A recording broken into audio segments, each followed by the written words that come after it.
Wie die Naturgeister Weihnachten feiern. Der mit der Pfeife. Wenn die Felder abgeerntet sind, die Bäume ihre Blätter verlieren, die letzten Zugvögel sich verabschiedet haben, wenn es rauer und das Licht fahl wird und morgens und abends Nebel über die Wiesen ziehen, dann beginnt für uns schon Advent. Wir sind nicht traurig, dass der Sommer geht. Wir freuen uns vielmehr, dass Weihnachten kommt. Herbstzeit ist für uns eine Zeit der Freude. Ist Adventszeit, fangen wir an, Farben zu sammeln. Ihr kennt doch den Brauch, dass Kinder Blätter, Nüsse, Kastanien, Blüten und Gräser sammeln. Die Naturgeisterkinder laufen mit Begeisterung durch den Wald, über die Wiesen und in die Gärten und sammeln schöne letzte Farben. Leuchtendes Rot, sonniges Orange, freundliches Gelb, Grün in allen Schattierungen, dunkles Lila oder Brombeerblau. Die Gegenstände, die diese Farben tragen, werden nach Hause gebracht und dort aufbewahrt wie etwas Heiliges. Denn in den Farben findet sich die Ernte des Jahres, das Licht, das Leben, die Wärme, das Werden und Vergehen, alle Freude und alles Leid, kurz ein ganzes Jahr. Wenn jetzt die Zeit kommt, wo Nebel grau in grau über allem liegt oder Schnee alles zudeckt, wo es fast den ganzen Tag trüb und farblos ist, dann hat man die Farbsammlung als tröstende Erinnerung an das Letzte und als bunte Hoffnung für das nächste Jahr. Während die Kinder Farben zusammentragen, sammeln die Naturgeisterweibchen die Begebenheiten des Jahres ein. Adventszeit ist für uns eine Zeit vielen Redens, Erzählens, Weitergebens. Die Weiber, das meine ich durchaus liebevoll und anerkennend. Wir sagen nicht Frauen, wir sagen Weibchen, Weiblein oder Wiebele oder so ähnlich, je nach Gegend, erzählen sich die Geschichten und Begebenheiten des Jahres, vornehmlich Liebesgeschichten, die sind das Wichtigste. Was eine jede miterlebt oder aufgeschnappt hat, wird zusammengetragen. Was ist im Dorf, auf der Wiese, im Wald, bei Hofe, im Nachbarbereich, bei Menschen und bei Naturgeistern passiert? Welche Liebesgeschichten haben sich zugetragen, besonders die mit einem glücklichen Ende? Damit hat man für lange Winterabende genügend zu erzählen. Was könnte besser auf das Fest der Liebe vorbereiten als Liebesgeschichten? Auch den Kindern kann man das eine oder andere erzählen, damit sie daraus lernen, etwas besser zu machen oder zu unterlassen, weil sie ja hören, wohin das führt. Was uns, die männlichen Naturgeister, angeht, wir gehen nicht sammeln, schon gar nicht Klatsch und Tratsch. Wir gehen vielmehr in alle Ecken unseres Königreiches und sorgen dafür, dass alles bereit ist für den beginnenden Winter. Wir schauen, sind Vorräte da, ist alles sicher für die Tiere, ist dafür gesorgt, dass sie überleben können, gibt es etwas, was noch geschützt oder gestützt werden müsste, bevor der schwere Schnee kommt. So gut wir können, versuchen wir auch Menschen aufmerksam zu machen auf Liegengebliebenes, Vergessenes. Hier ist noch etwas abzusichern, da noch etwas zu reparieren, dort sind Vorräte gering, dort nicht sicher vor Wind und Wetter, hier wird das Dach nicht mehr halten, dort droht ein Balken einzustürzen. Wir versuchen nach allen Regeln der Kunst, die Menschen an solche Stellen zu führen und sie auf Tiere, Bäume, Büsche, Gebäude aufmerksam zu machen, sodass der Winter kommen kann, ohne großen Schaden anzurichten. Das ist unsere Art, den Beginn des Advents zu begehen. Menschen warnen ist eine mühselige Arbeit. Etwa so wie für euch Steine klopfen. Man braucht viel Geduld und Kraft, Erfahrung und Geschick, um zu erreichen, von Menschen gehört und ernst genommen zu werden. Und wer nicht hören will, der wird dann eben fühlen müssen. Die letzten Wochen und Tage vor Weihnachten, wo auch ihr begreift, dass Advent ist in den Naturgeisterfamilien viel los. So wie ihr machen auch wir uns zu Weihnachten gern eine kleine Freude. Das Geschenk sieht nicht so aus wie bei euch. Es geht nicht um Sachen, ihre Größe oder ihren Wert. Um etwas Liebes zu tun und Freude zu bereiten, genügen eine nette Geste, ein Gedicht, ein besonders lieber Liebesbrief, ein selbsterdachter Tanz, ein eigens für den Beschenkten erfundenes Liedchen, ein Pfand mit Versprechen oder Ähnliches. Hauptsache, es handelt sich um eine Überraschung. Die bereiten vor allem die Kinder.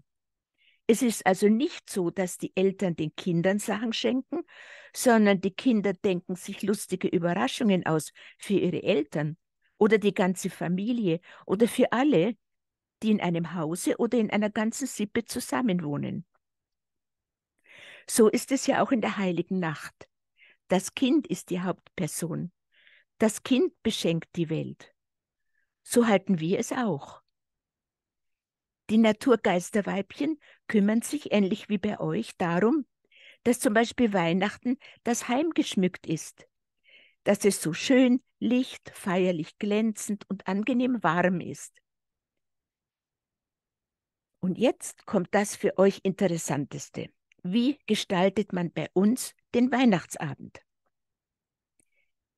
Er beginnt damit, dass die ganze Familie oder die Sippe zusammensitzt. Alle sind da, die dazugehören, und niemand bleibt vor der Tür.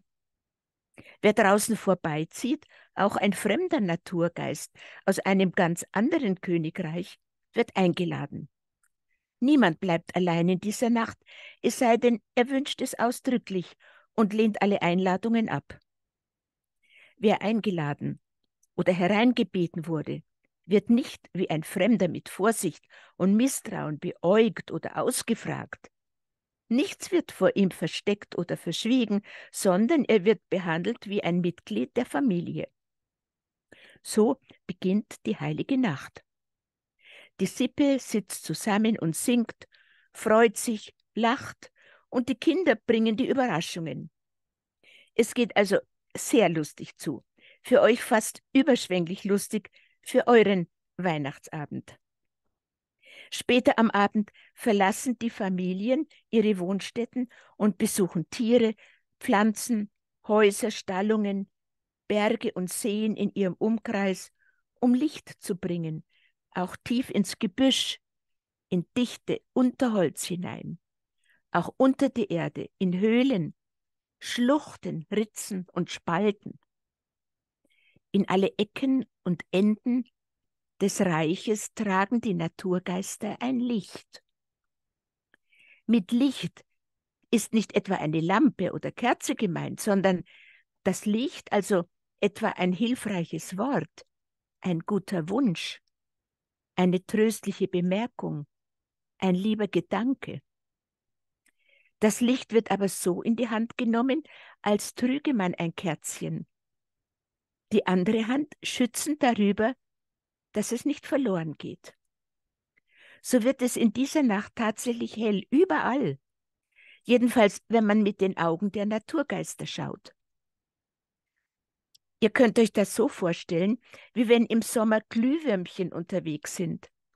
In allen Bäumen, Büschen, Erdlöchern, Höhlen, Ställen, Steinansammlungen, Häuserecken, Zäunen, Wegkreuzungen, überall leuchten Lichtlein wie kleine Flämmchen, sodass die Erde aussieht wie der Nachthimmel mit seinen vielen Sternen.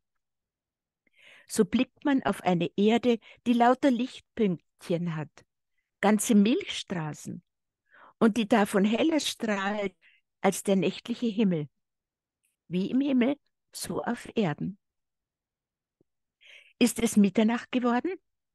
Versammeln sich alle Naturgeister, die zu einem Königreich gehören, auch die, die bei Menschen in Häusern oder bei Tieren in Stallungen leben, auf einer großen Wiese oder Lichtung. Der Ort ist allen Naturgeistern bekannt, in einem Kreis. Dort spielt man das Geschehen um die Geburt Christi herum nach. Das ist der Höhepunkt der Weihnachtsnacht. Nachgestellt werden die Seiten der Grotte, die Szene, in der den Hirten die Botschaft übermittelt wird, und Mensch und Tier der Verkündigung lauschen, sowie die Szene, in der die Hirten zur Krippe kommen und das Kind anbeten. Dort in der Mitte des Kreises findet das ganze Weihnachtsgeschehen also noch einmal statt, wird die Geburt Christi dargestellt und miterlebt. Alle Naturgeister kommen und sammeln sich um dieses Krippengeschehen, als wären sie die Hirten. Sie nehmen teil, spielen mit, verhalten sich so wie die Hirten von damals. In den allermeisten Fällen sind bei einem solchen Krippenspiel auch Engel anwesend. Für uns Naturgeister ist dies einer der wenigen Momente, in denen wir direkt mit Engeln sprechen und sie mit uns. Dann wird gemeinsam gesungen, gemeinsam still angebetet und verweilt. Geht man wieder nach Hause, ist es bereits Morgengrauen. Nun sitzt man normalerweise noch einmal gemeinsam um den Tisch und nimmt ein Frühstück ein. Man freut sich, zusammen zu sein und lässt die Nacht ausklingen, bis es heller Tag ist. Habt ihr Fragen dazu? Ist es richtig, dass in der Weihnachtsnacht die Tiere zu den Menschen sprechen? An Weihnachten um Mitternacht ist eine ganz direkte Verbindung möglich zwischen Engeln und Naturgeistern, zwischen den himmlischen und den irdischen Wesen, zwischen Himmel und Erde. Es besteht eine fast paradiesische Einheit zwischen Himmel und Erde. Der Himmel ist der Erde so nah wie selten und die Erde dem Himmel gegenüber so offen wie sonst zu keiner Jahreszeit. Zu diesem Zeitpunkt um Mitternacht ist mancherlei möglich. Man kann sagen, dass die Tiere sprechen, ob sie aber auch zu euch Menschen sprechen? Das wage ich zu bezweifeln. Jedenfalls sprechen sie mit dem Himmel. Sie können für eine kurze Stunde direkt mit den Engeln sprechen, ihnen danken, sie bitten, ihnen ihr Leid klagen, sich in ihnen geborgen fühlen, ihnen nahe sein und von ihnen gestreichelt werden. Sonst brauchen wir ja die Menschen als Vermittler zwischen Himmel und Erde. Das ist der einzige Moment im Jahr, wo wir Menschen dazu nicht brauchen. In der Weihnachtsnacht sind wir dem Himmel so nah, wie die Menschen, die guten Sinnes und Trachten sind. Weihnachten ist wunderbar. Ist unsere Weihnachten am 24.12. identisch mit eurem Datum? Ja, aber wir haben keinen Kalender wie ihr, auch keinen Adventskalender, sondern wir richten uns nach dem, was uns verschiedene Feenwesen sagen. Und die sagen uns, was der Himmel sagt. Zum Beispiel, jetzt noch einmal schlafen, dann ist es soweit, dann kommt die heilige Nacht. Man hört auch, wenn Weihnachten kommt, der Himmel klingt in einer ganz bestimmten Art und Weise. So klingt er nur an Weihnachten und dann das ganze Jahr über nicht mehr. Jeder Naturgeist hört das. Also es wundert mich, dass Menschen das nicht hören. Ihr solltet einmal darauf achten, wie der Himmel an Weihnachten klingt, als würde er singen. Das tut er nur in dieser Nacht. Übrigens habt ihr das in einem Brauch eingefangen. Ihr läutet das Weihnachtsglöckchen, wenn er mit dem heiligen Abend beginnt. Wir hören den Himmel läuten und singen und klingen. Woher wissen die Feen, wann Weihnachten ist? Sie wissen es tatsächlich vom Himmel. Sie sind fein genug. Sie stehen mit den Engeln in Verbindung. Sie können das. Sie reichen bis in die Dimension der Engel hinein. Es gibt sogar Luftgeister, die sich in den Engelscharen auskennen, direkt mit den Engeln zusammenarbeiten, bei ihnen leben und ihnen dienen. Was sind Feen? Sind das Engel? Nein, das sind Naturgeister, ganz zarte Wesen, aber viel, viel größer als wir, sehr, sehr große Wesen. Sind es Luftgeister? Meistens, aber wir trennen nicht so, wie ihr das zu tun pflegt. Feen gibt es als Waldgeister ebenso wie als Luftgeister. Auch Sylphen können zur Luft oder zum Wasser gehören. Nymphen gehören normalerweise ins Wasser. Es gibt aber auch Nymphen, die in Waldgebiete gehören, zumal in feuchte. Das trennen wir also nicht so strikt. Fee ist ein bestimmtes Merkmal von Feinheit. Fee sagt etwas über die Wesensart eines Naturgeistes aus, nicht über seine Zugehörigkeit zu einem Element. Es gibt Waldfeen und Luftfeen. Eine Fee sein heißt von sehr, sehr feiner Textur sein, wenn man das so sagen darf. Es ist etwas schwer zu erklären. Waldfeen sehen ganz anders aus als das, was ihr als das Naturgeistervolk kennt. Sie sind fast durchsichtig. Eine starre Trennung der Elemente kennen wir deshalb nicht, weil alle Elemente in allem sind. Es gibt nicht die Erde ohne Luft und es gibt keine Luft ohne Feuchtigkeit, also ist Wasser in ihr. Die Elemente in ihrer reinen Form gibt es kaum in der Natur. Es ist immer alles in allem. Was können wir Menschen tun, um den Naturgeistern das Weihnachtsfest zu verschönen? Was würden sie gerne von uns haben? Können wir auch einmal mit euch feiern? Ach, nun reden sie alle durcheinander. Die einen wünschen sich, dass ihr mitmacht, die anderen, dass ihr euch solche Lichtchen ausdenkt und weitertragt. Die nächsten, dass ihr den Mund haltet, schweigt und lauscht, also dass ihr euch verhaltet wie Naturgeister. Wenn ihr bei dem Krippenspiel dabei sein möchtet, solltet ihr schon vorher ein Lichtlein entzündet haben. Einen lieben Wunsch zum Beispiel für ein Tier oder eine Pflanze, also ein Licht nach unserer Art, und das zu ihm hineintragen. Dann solltet ihr den ganzen Ablauf mitmachen und nicht nur einen Teil davon. Dann könnte das gelingen. Nun, in einer Reihenfolge. Erstens, das Erste, worum wir euch bitten, ist, dass ihr in Familie seid.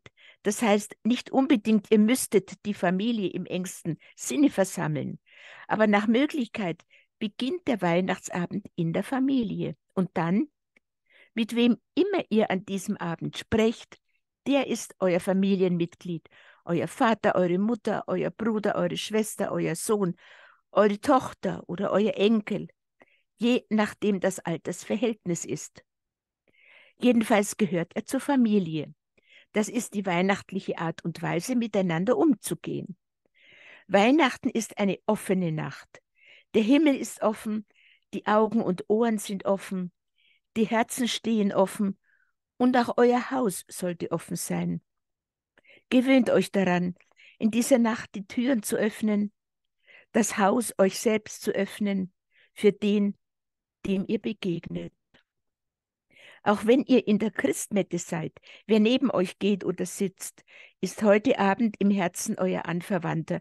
Und zwar nicht nur von der äußeren Umgangsweise, sondern auch vom inneren Empfinden her. Nehmt Anteil an ihm, habt ihn lieb, seid ihm gegenüber teilnehmend, lächelt ihn an, schaut ihn an, als wäre er ein vertrautes Familienmitglied. Es kann euch ja auch passieren, dass ihr verreist oder viel schlimmer, heimatlos geworden, vertrieben und in der Fremde seid. Oder ihr seid an einem Arbeitsplatz, weil ihr an Weihnachten Dienst habt und arbeitet. Dann solltet ihr das Gefühl haben, ich bin nicht in der Fremde. Das ist nicht nur ein Arbeitsplatz.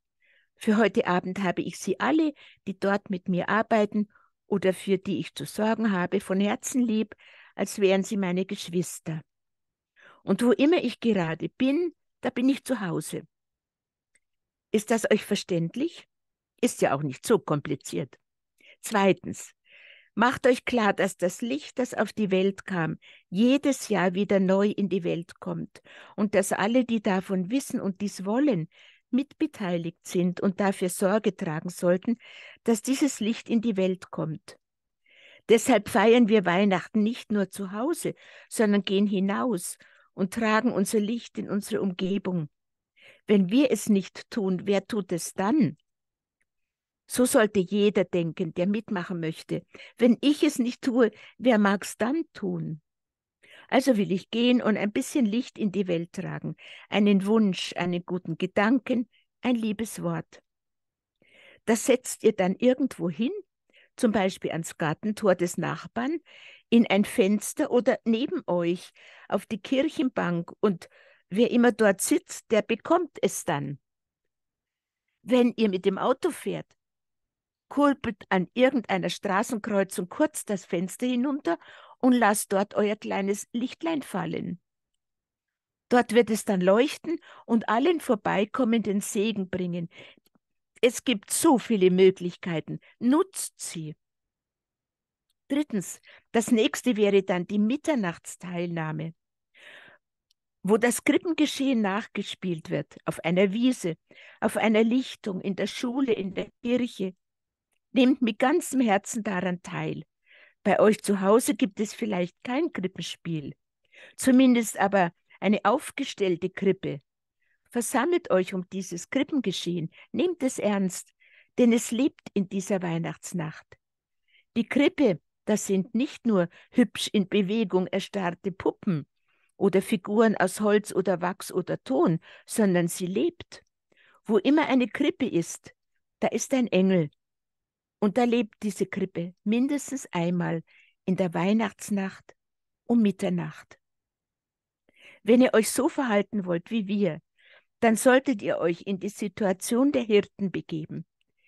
Ihr seid informiert worden, ihr wisst jetzt Bescheid und jetzt kommt ihr wie die Hirten an diese Krippe und tut das, was die Hirten auch getan haben.